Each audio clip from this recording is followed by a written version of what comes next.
Assalamualaikum warahmatullahi wabarakatuh. Jumpa lagi bersama saya Uda Yudi dalam program Ruang Gagasan bersama narasumber kita yang luar biasa, yaitunya Ketua Estaida Darul Al-Quran Kota Payakumbuh, yaitunya Bapak Dr. Ahmad Deski SSI MA. Ya Pak, selamat malam Pak. Selamat malam, sehat? Alhamdulillah. Uda Sehat. Yudi. Bapak gimana sehat? Alhamdulillah sehat. Bagaimana Pak kegiatan sehari-harinya Pak? Lancar? Alhamdulillah lancar dan terkendali. Berbicara mengenai Estaida Kota Payakumbuh nih Pak. Ya. Bisa nggak Pak dijelaskan berdirinya itu bagaimana gitu sejarahnya? Estaida Payakumbuh merupakan salah satu perguruan tinggi yang memang dibidani oleh Pemko Payakumbuh pada tahun 2010. Jadi kalau kita lihat sejarahnya, memang pada masa itu Pak Yos Rizal Zen, Pak Yos, beliau bercita-cita menjadikan kota Payakumbuh menjadi kota pendidikan. Sehingga di sini ada beliau tarik Unan, kemudian ada UNP, kemudian juga beliau mendirikan STTP yang teknik itu. Kemudian memang beliau dirikanlah perguruan tinggi yang fokus di bidang keagamaan.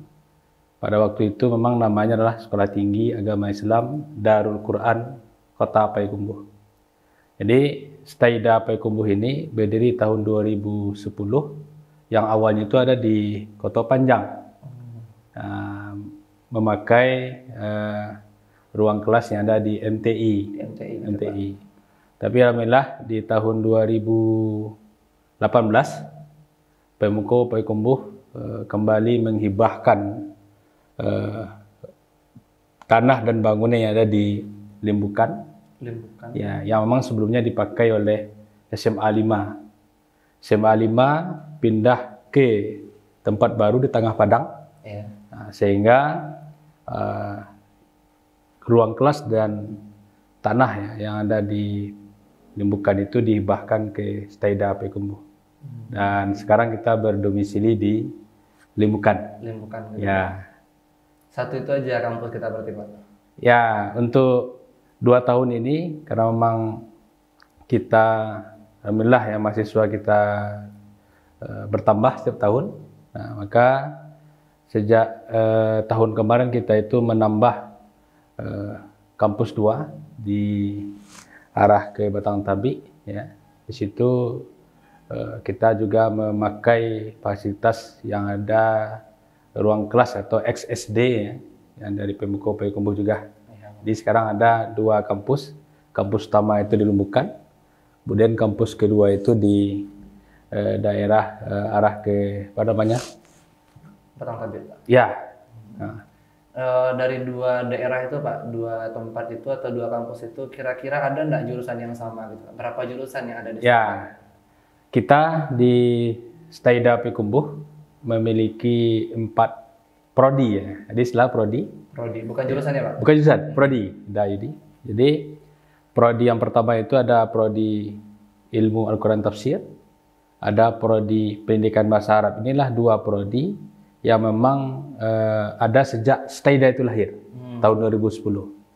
Dan alhamdulillah di tahun 2022 kita berkesempatan untuk mengajukan penambahan prodi ke Kementerian Agama, dan alhamdulillah dari 4 yang kita usulkan, dulu kita usulkan 4 itu udah Yudi, ada prodi ekonomi Islam, ada prodi hukum keluarga Islam, ada prodi studi Islam, dan ada prodi pendidikan agama Islam. Dari 4 yang kita usulkan, alhamdulillah 2 diterima. Dan kita sudah jalan ya dari tahun kemarin dan sekarang tahun kedua ini. Ya. Nah, jadi sekarang kita sudah ada 4 prodi ya, pilihan untuk masyarakat yang ada di Sumatera Barat maupun di luar Sumatera Barat. Kira-kira nih Pak, di tahun berikutnya ada lagi nggak penambahan untuk prodinya? Ya, pasti. Karena memang sekarang kita sedang proses alih status dari sekolah tinggi menjadi institut. Nah, maka memang dulu, kenapa 4 yang kita usulkan di awal? Karena memang syarat dulu itu minimal ada 6 prodi, baru bisa institut. Nah, tapi alhamdulillah tahun 2022 itu keluar lagi aturan terbaru, ada penyederhanaan ya. dari 6 jadi 4. Maka kita masuk di situ. Nah, maka ke depan kita berencana untuk menambah beberapa program studi yang ada di Fakultas Tarbiyah. Jadi nanti kalau kita sudah institut, udah Yudi, kita udah 2 fakultas. Oh, 2 fakultas. Nah, di Fakultas Tarbiyah, pendidikan gitu ya. Yang kedua itu Fakultas Usuluddin. Oh, Usuluddin itu ada 2. Dakwah ya, Pak? Dakwah, Usuluddin dan dakwah. Nah, ada 2. Maka di Tarbiyah itu nanti akan ada 2 prodi. Prodi Pendidikan Agama Islam dan Prodi Pendidikan Bahasa Arab. Nah, nanti kita akan menambah beberapa prodi lagi. Di antara yang kita rencanakan itu adalah prodi PGMI, Pendidikan Guru Madrasah Ibtidaiyah. Ibtidaiyah. Ya. PGSD itu ya, Pak? Ya, kalau di UNP PGSD. ya, Pak. Nah, PGSD. Dan juga kita akan menambah prodi PIAUD namanya. PIAUD itu untuk anak usia dini, guru anak usia dini. Berarti PG PAUD kalau di PG PAUD. Ya, PG PAUD kalau di sebelahnya gitu ya. Iya, Pak. Nah, itu untuk di Fakultas Tarbiyah memang nanti akan ada terjadi penambahan beberapa prodi baru. Nah, dan juga kita sudah menyiapkan borang sebetulnya instrumen untuk mengajukan program studi strata 2 untuk pendidikan bahasa Arab. Jadi kemarin itu kita selesai untuk dokumennya, dan insya Allah dalam tahun depan kita rencanakan itu akan kita submit, karena memang kita nunggu institut ini dulu nih. Ya, mudah-mudahan institut itu bisa keluar SK-nya di tahun ini, sehingga nanti di tahun depan itu kita sudah institut. Kalau kita usulkan kemarin itu namanya Institut Darul Quran Payakumbuh. Jadi kalau disingkat IDAQ Payakumbuh, gitu kan? Ya itu deh. Jadi memang ada beberapa fakultas yang akan kita tambah ke depan itu, termasuk tidak menutup kemungkinan memang kita target akhirnya ini universitas. Memang universitas. Iya. Nah, kalau tadi IDAQ, insya-Allah nanti akan menjadi UDAQ, gitu kan? Universitas Darul Quran Payakumbuh, gitu kan? Nah, jadi dalam rencana induk pengembangan yang sudah kita susun itu memang 2018 sampai 2030 itu kita sudah berada di institut yang unggul.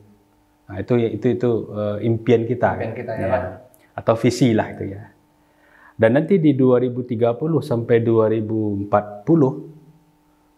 kita akan maju terus untuk menjadi institut, naik lagi levelnya. Dari institut naik ke universitas. Nah, di situ nanti ini di 2035 kita rencanakan kita sudah menyiapkan instrumen ya untuk alih status itu dari institut ke universitas. Nah, kalau kita sudah di universitas, maka tidak tertutup kemungkinan akan bisa kita buka prodi-prodi umum. Nah, kedokteran atau yang di bidang kesehatan itu bisa kita buka.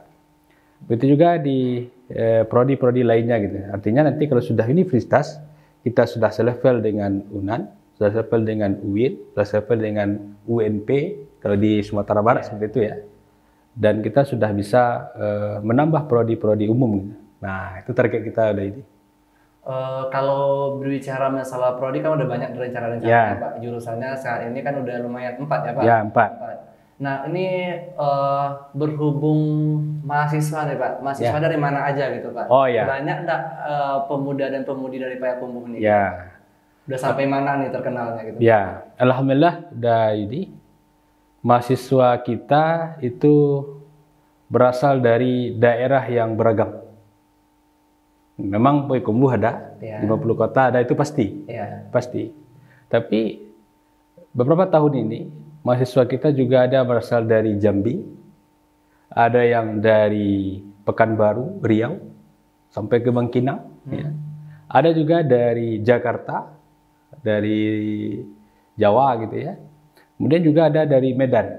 Nah, maka trennya hari ini adalah beberapa tahun ini mahasiswa-mahasiswa yang dari luar daerah pun sudah mulai tertarik ya untuk masuk kuliah di kampus kita. Alhamdulillah itu. Alhamdulillah ya Pak. Alhamdulillah ya. Alhamdulillah. Nah, mereka itu masuk dengan jalur apa gitu Pak? Beasiswa, prestasi atau bagaimana Pak? Ya, di kampus kita memang ada beberapa jalur ya untuk penjaringan mahasiswa ini. Ada jalur prestasi, ada jalur reguler, bahkan ada jalur kelas karyawan namanya. Nah, untuk prestasi ini memang ada 2 kategori, ada memang beasiswa full, ada memang prestasi di bidang tahfiz ya, bidang Al-Quran. Kita itu sudah berapa tahun ini memberikan beasiswa full uang semester. Selama 8 semester itu kita kasih gratis untuk mahasiswa yang memang sudah punya hafalan itu lebih dari 20 juz. Dan kemarin sudah ada tamat itu, beberapa orang gitu kan. Nah, tahun ini kita juga memberikan beasiswa gratis ya, SPP, lebih kurang itu nilainya 12 juta Dayudi, kepada mahasiswa baru, baik itu yang dari kota Payakumbuh, Kabupaten 50 kota, maupun yang luar. Nah, maka hari ini ada lebih kurang 20 lah kita sediakan beasiswa itu untuk para calon mahasiswa yang memiliki hafalan Quran minimal 20 juz. Nah, tapi alhamdulillah yang daftar itu banyak. Bahkan ada kemarin itu yang daftar itu 30 juz. 30 juz. Ya. Kita juga sudah kerjasama dengan beberapa lembaga, diantaranya itu adalah Basnas Kabupaten 50 Kota. Nah, alhamdulillah itu sudah 2 tahun ini. Basnas itu memberikan beasiswa full juga untuk 20 mahasiswa yang berasal dari Kabupaten 50 Kota. 50 kota. Itu sudah ada itu dari ini. Dan juga Basnas Kota Payakumbuh juga sudah mulai memberikan dukungan itu, dan juga Basnas provinsi. Dia artinya memang ketersediaan beasiswa di kampus kita itu cukup ya, cukup banyak gitu. Mulai dari KIP, kemudian KIP kan dari pusat. Dari pusat. Nah, dari pusat ada KIP, kemudian ada beasiswa prestasi, beasiswa tahfiz. Nah, itu ada dari Kementerian Agama, ada dari Basnas, ya, ada dari beberapa lembaga lain lah gitu. Artinya memang kalau kita lihat mahasiswa yang masuk ke kampus kita itu memang beragam latar belakang ekonominya. Kita tidak hanya fokus ya kepada mereka yang punya kemampuan sehingga finansial, tapi kita juga memikirkan ataupun peduli kepada mahasiswa yang memang ekonominya itu kurang mendukung lah untuk bisa kuliah. Tapi alhamdulillah Dayudi, seluruh mahasiswa yang ada di kampus kita itu biasanya mereka di semester 2 atau 3 itu sudah mulai ditarik-tarik itu oleh berbagai lembaga. Jadi itu jadi apa aja tuh Pak? Ya. Jadi guru ngaji kah atau apa Pak? Ya, kebanyakan itu memang jadi guru Al-Quran dan tahfiz di berbagai lembaga. Bahkan kita kewalahan juga itu ketika ada lembaga-lembaga itu yang meminta untuk ngajar Quran di tempatnya. Itu sekolah. Mulai dari SD Islam, kayak kan di Payakumbuh ini tren sekolah IT Islam, itu tinggi dia. SD-nya, SMP, SMA-nya gitu kan. Dia memang kebutuhan dari lembaga pendidikan itu sangat tinggi juga untuk guru-guru Al-Quran. Nah, sehingga alhamdulillah itu di mahasiswa kita di semester 2, semester 3, bahkan di semester 1 itu mereka sudah terserap itu. Jadi kalau kita boleh katakan Staida itu tidak melahirkan pengangguran. Mahasiswa saja itu sudah berkarya dan ambil. Nah, apalagi nanti yang sudah tamat. Pernah itu tahun yang lalu ya, ada beberapa lembaga itu yang minta alumni kita untuk bisa mengabdi di lembaganya, menjadi guru Quran atau menjadi guru bahasa Arab gitu kan. Nah, memang kita coba data lulusan kita berapa, sekarang sudah 100 lebih gitu kan. Dan kesemua itu memang sudah terserap, tidak lagi yang tersisa gitu. Nah, gitu kira ada ini. Berarti selain mahasiswa dari Staida ini yang berprestasi masuknya, keluarnya juga berprestasi gitu ya? Alhamdulillah, berprestasi juga. Itu udah tersebar di mana aja itu Pak? Ada nggak yang sampai ke luar negeri gitu Pak? Ke Arab atau apa gitu Pak? Ya, alumni kita memang setelah tamat di kampus banyak yang kembali ke daerah masing-masing. Kalau yang tadi misalkan dari Sumatera Utara, biasanya itu memang mereka kembali ke daerahnya. Kalau dari Jambi juga seperti itu, dari Riau juga banyak gitu kan. Nah, artinya mereka pulang ke kampung itu bukan dalam arti mereka itu tidak bisa bertarung di Sumatera Barat. Jadi bukan itu. Tapi kehadiran mereka di tempat mereka masing-masing ditunggu gitu. Nah, sehingga mereka itu bisa mengembangkan lembaga-lembaga pendidikan yang ada di tempat masing-masing. Dan yang lebih luar biasanya, Dayudi, di antara mereka itu ada yang mendirikan lembaga pendidikan. Apakah nama lembaga tahfiz gitu kan, lembaga Quran kan? Atau mungkin bentuknya itu adalah sekolah gitu kan?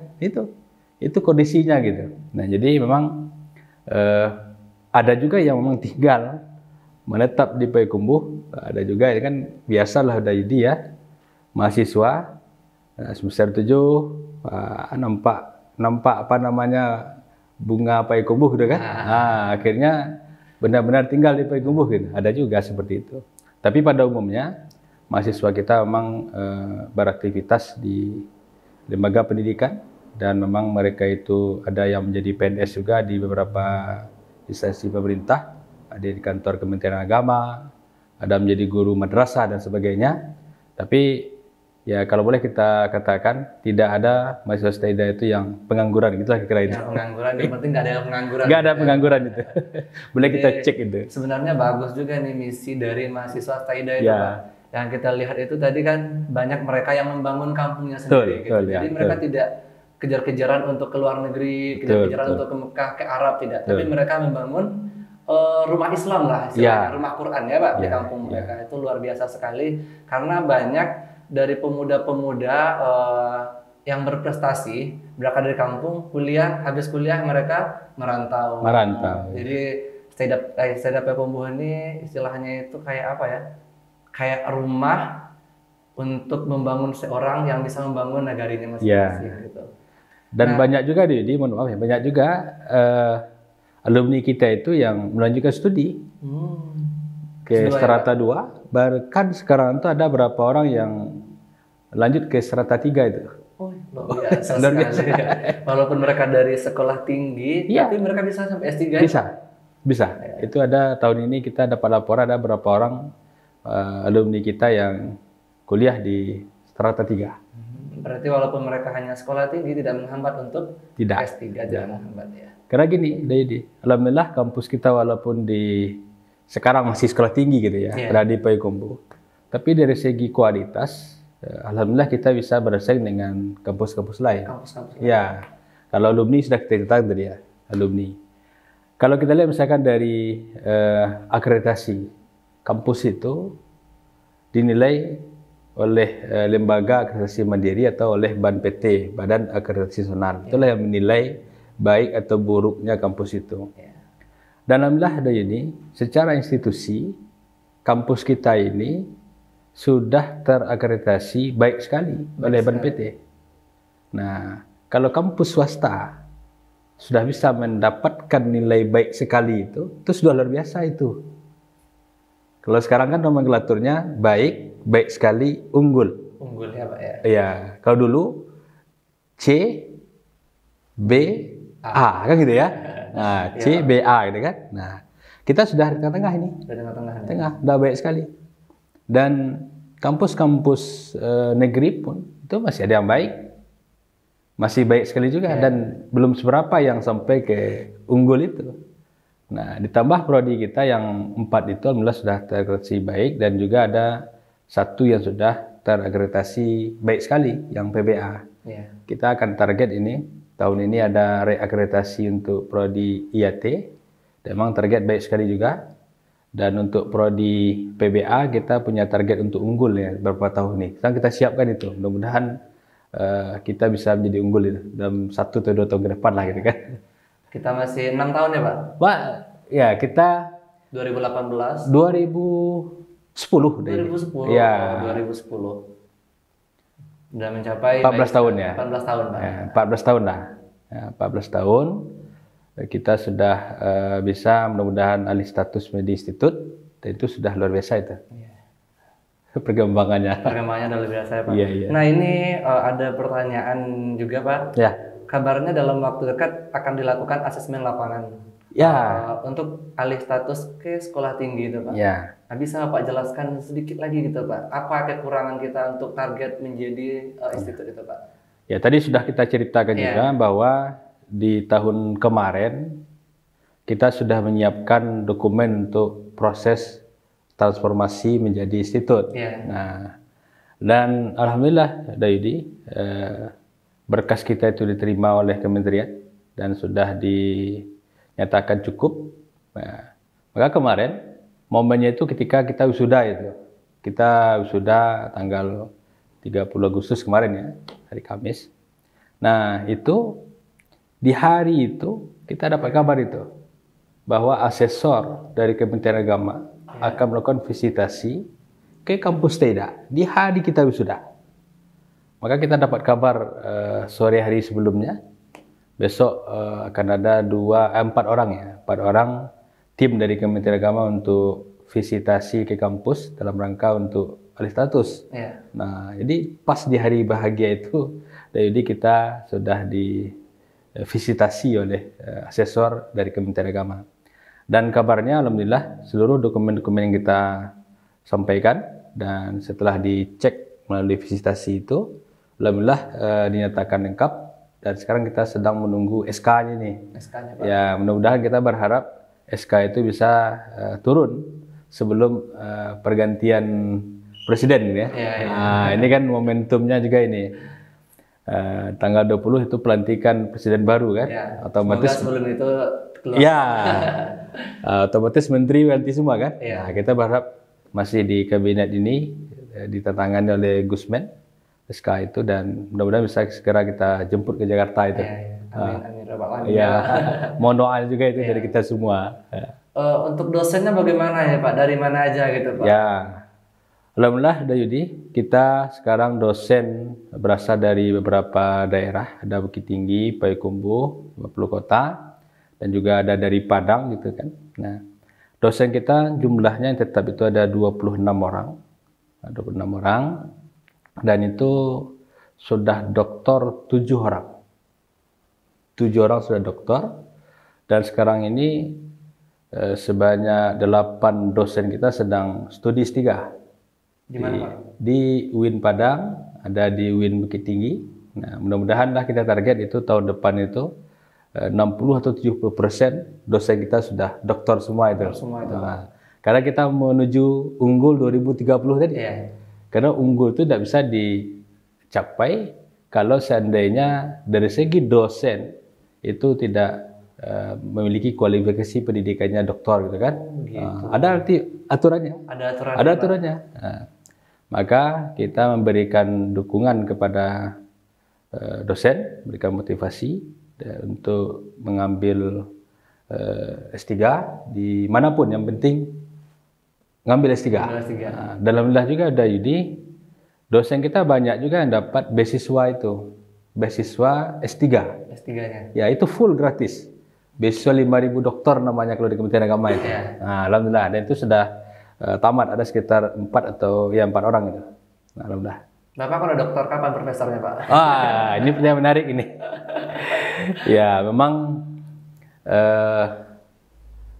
untuk syarat menjadi profesor pertama harus dokter dulu gitu kan. Nah, syarat pertama udah ada jadi dokternya gitu kan. Nah, syarat kedua tentu kita akan menyiapkan dokumen.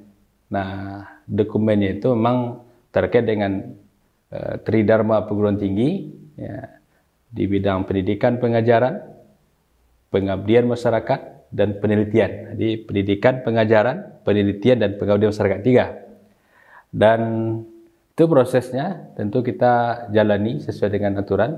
Dan memang kita target dari 2030 STAIDA sudah melahirkan profesor. Insya Allah. Insya Allah ya Pak. Berarti untuk target Bapak sendiri kan udah, target dosen-dosennya udah nih. Target dari STAIDA sendiri kan udah juga tadi Pak, ingin menjadi universitas terbaik di Sumatera Barat. Gitu, Pak. Nah, sekarang nih kita bicara mengenai harapan ya Pak.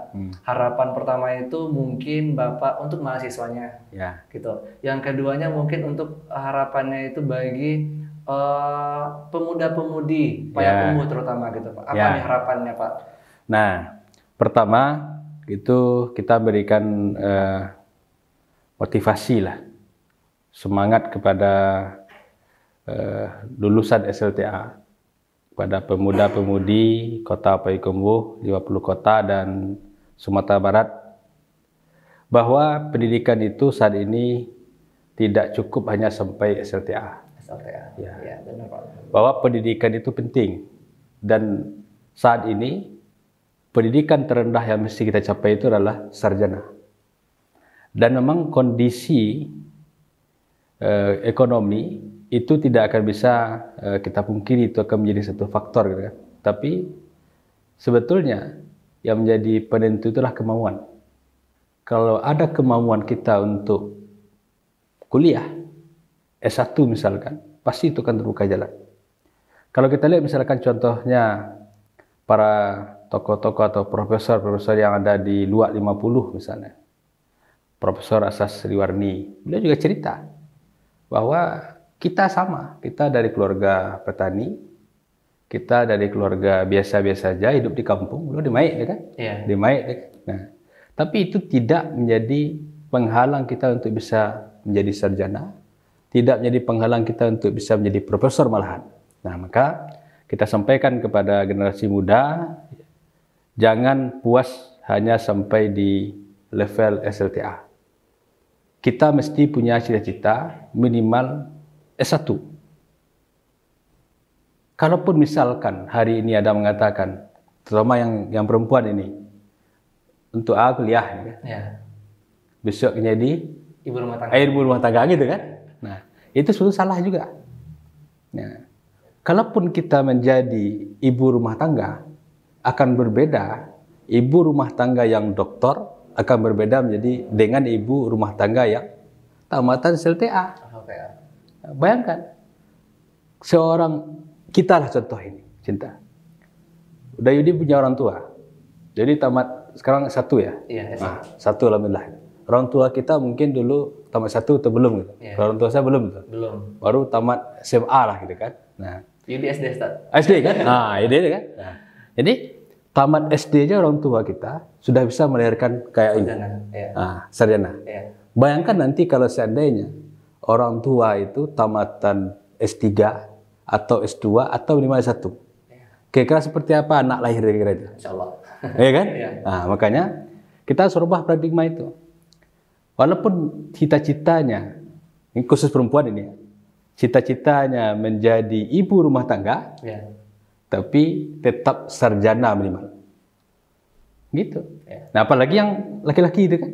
Nah, ke depan itu kan tantangan semakin berat itu. Tantangan global ya. Kemudian juga ya luar biasa tantangan ke depan itu beratnya. Dan itu tidak cukup kita bisa mengandalkan ijazah saja. Terutama ijazah SLTA. Iya. Nah, ya mungkin kalau kita melihat beberapa tahun atau 20-30 tahun yang lalu lah gitu, atau angkatan orang tua kita misalkan, bagi mereka tamat SLTA itu mungkin sudah pendidikan tertinggi pada waktu itu. Pada waktu itu, ya kan? Nah, kalaupun ada yang bisa menunjukkan keperluan tinggi, ya mungkin itu tidak berapa orang. Tapi hari ini, udah Yudi, bahwa kuliah itu mesti minimal S1. Ya. Maka tidak ada alasan bagi generasi muda untuk tidak kuliah. Kalau alasan ekonomi, selagi ada kemauan, banyak kok kampus-kampus itu menyediakan beasiswa kan? Ya. Banyak beasiswa, dari pemerintah juga ada beasiswa. Maka ada KIP itu kan? Ya. KIP itu lumayan besar beasiswanya udah jadi. Kita pernah ya ke kampus kita dapat juga itu. Tanya ke mahasiswa itu, kita lihat aturannya. Itu mereka dapat 4 juta dalam 1 semester. Living cost-nya. Nah, uang kuliahnya juga dibayarkan oleh negara itu. 2.400.000 ke kampus. Ya. Jadi mereka terima 1 semester itu sekitar 6.400.000 kalau salah. Besar. Jadi tidak ada alasan. Kalau ekonomi jadi alasan, pasti bukan itu alasan sesungguhnya. Apalagi laki-laki kan? Ya. Laki-laki itu gampang itu. Minimal dia bisa, contoh ya, laki-laki itu kalau dia punya kemauan. Kalau dia ada basic agama, dia bisa tinggal di masjid dan di surau. Ya. Gratis kan? Gratis. Gratis.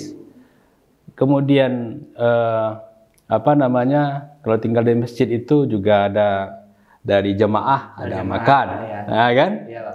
Udah selesai itu kan? Ya. Nah, maka juga ada apa namanya fasilitas lain seperti ada gaji lah ya, atau honor gitu kan. Jadi tidak ada itu istilah kalau apa namanya kita katakan ya, ekonomi menjadi penyebab kita tidak kuliah, itu tidak benar itu. Tapi sesungguhnya adalah kemauannya yang tidak ada. Oleh karena itu mungkin orang tua memberikan motivasi kepada anak-anak untuk kuliah. Jangan pula orang tua itu yang menghalangi. Ini kan kasus Yudi. Anak tamat SMA, orang tua yang merasa tidak mampu. Tidak mampu ya, padahal anak pengen. Padahal pengen. Ada juga kasus seperti itu. Maka katakan ke anak ini, ya udah, untuk sekarang sudah tamat SMA, udah di rumah aja lah. Itu tidak boleh. Justru kita berikan motivasi. Karena Allah itu tidak akan memberikan beban kepada anak, kepada orang tua, kecuali sesuai dengan kemampuannya. Ya kan? La yukallifullahu nafsan illa usaha itu kan. Pasti mampu gitu kan. Nah, sekarang ajaib itu.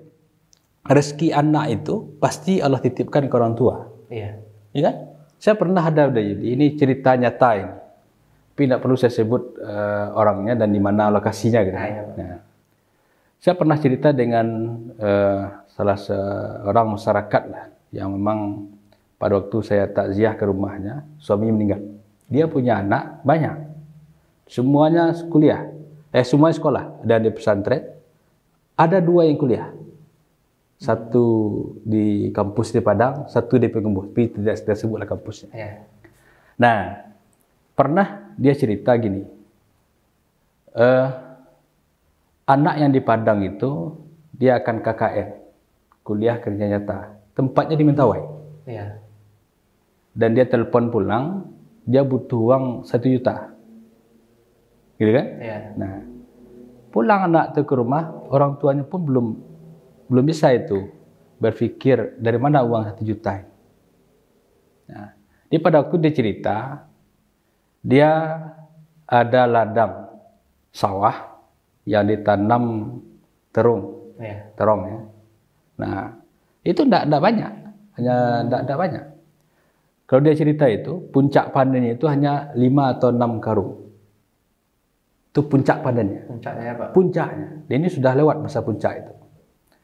Kemudian ketika anak itu pulang hari ini pulang, besok dia ya memang pikirnya itu ya pertama memang kita ambillah terung yang di ladang itu. Pagi dia ke sana. Luar biasa katanya. Itu dia cerita sini, saya juga merinding itu mendengarnya.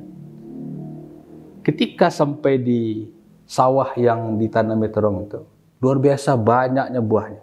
Iya. Padahal beberapa hari sebelumnya ketika diambil, dia tidak menemukan itu. Bahkan bunga atau putih pun tidak sebanyak itu. Maka di hari itu katanya, sampai panennya sampai 10 karung lebih. Padahal puncak saya lewat itu. Pas pula lah di situ harganya lumayan. Naik. Sehingga uang 1 juta tadi bisa dapatkan dari situ. Kita merinding macam itu. Nah, itulah kalau orang tua merasa yakin, pasti rezeki anak telah titip kepada mereka. Dan boleh nanti buktikan. Orang tua ini bagi orang tua ini ya, boleh nanti buktikan. Ketika anak tidak sekolah, bertambahkah rezeki kita? Tidak juga itu. Cobalah ada Yudi, dulu berapa dikirim sebulan oleh orang tua, ada kan? Iya. Nah, sekarang tidak kuliah lagi, sudah kerja misalkan. Nggak ada lagi Pak. Nah, bisa tidak orang tua menyimpan yang dikirim dulu itu? Tidak. Lalu, coba buktikan. Jadi, insya Allah, kalau orang tua punya keyakinan dekat dengan Allah, kita doronglah anak-anak kita itu untuk menunjukkan studi ke perguruan tinggi. Pasti jalannya itu banyak dan insya Allah Allah mudahkan anak-anak kita menjadi sarjana. Maka kita sangat berharap itu kepada orang tua untuk memotivasi anak-anak itu kuliah. Begitu juga dengan para bapak ibu guru kita di madrasah aliyah atau di SLTA. Kita motivasi terus anak-anak kita ini untuk kuliah. Dan memang kuliah itu tidak mesti jauh. Di Pengembuh pun sudah banyak pilihannya gitu kan. Nah, dan yang penting itu adalah kampusnya jelas. Yang kedua kampusnya terakreditasi. Dan yang ketiga itu ada proses yang dilaporkan ke pangkal data perguruan tinggi. Sekarang ini tidak boleh main-main, jadi kampus itu tidak akan bisa meluluskan mahasiswa kalau mahasiswa itu tidak terdaftar di pangkalan data Pendikti namanya. Jadi udah dicek aja, buka Pendikti, di pencarian itu tulis nama kita, itu akan muncul itu. Di mana kita kuliah. Akan muncul itu, kapan kita masuk, kapan kita keluar, semester satu apa yang kita mata kuliah yang kita ambil, berapa nilainya akan muncul di situ. Maka memang pengelolaan perguruan tinggi hari ini itu sudah sangat ketat. Dan akan ada lagi ijazah palsu yang akan keluar, ya kan? Nah, kita kan banyak mendengar itu. Ada ijazah yang tidak jelas itu kan, tidak akan lagi muncul itu karena ijazah hari ini sudah ada nomornya, dan nomor itu dikeluarkan oleh kementerian. Langsung. Iya, namanya nomor ijazah nasional. Nah, gitu kira-kira itu. Baiklah Pak, mungkin itu cerita yang luar biasa, gitu kan, terlalu memotivasi anak muda pada saat ini, dan Yudi juga sedikit terharu mendengarnya gitu Pak. Apalagi tadi itu ada yang orang tuanya tidak mampu, namun karena anaknya sekolah diberikan kemampuan oleh Allah Subhanahu wa Ta'ala. Baiklah pemirsa, sekianlah ruang gagasan kita pada hari ini. Telah banyak cerita motivasi, cerita yang luar biasa dari narasumber kita pada hari ini, Bapak Dr. Ahmad Deski, SSI MA ya Pak. Pada saat ini Estaida Kota Payakumbuh hadir dengan visi dan misi, yaitunya menghadirkan generasi yang unggul. Oleh sebab itu kami mengajak semua pemirsa, baik orang tua, pemuda dan pemudi, untuk bersama-sama menciptakan generasi yang unggul. Jika kita kebingungan menitipkan anak di satu tempat pendidikan yang mungkin kita tidak percaya, maka sekali lagi kami ingatkan, Estaida hadir untuk menciptakan generasi unggul. Bella, sekian dari saya, Uda Yudi. Terima kasih. Wassalamualaikum warahmatullahi wabarakatuh. Waalaikumsalam warahmatullahi wabarakatuh. Pak, terima kasih Pak. Ya, semua.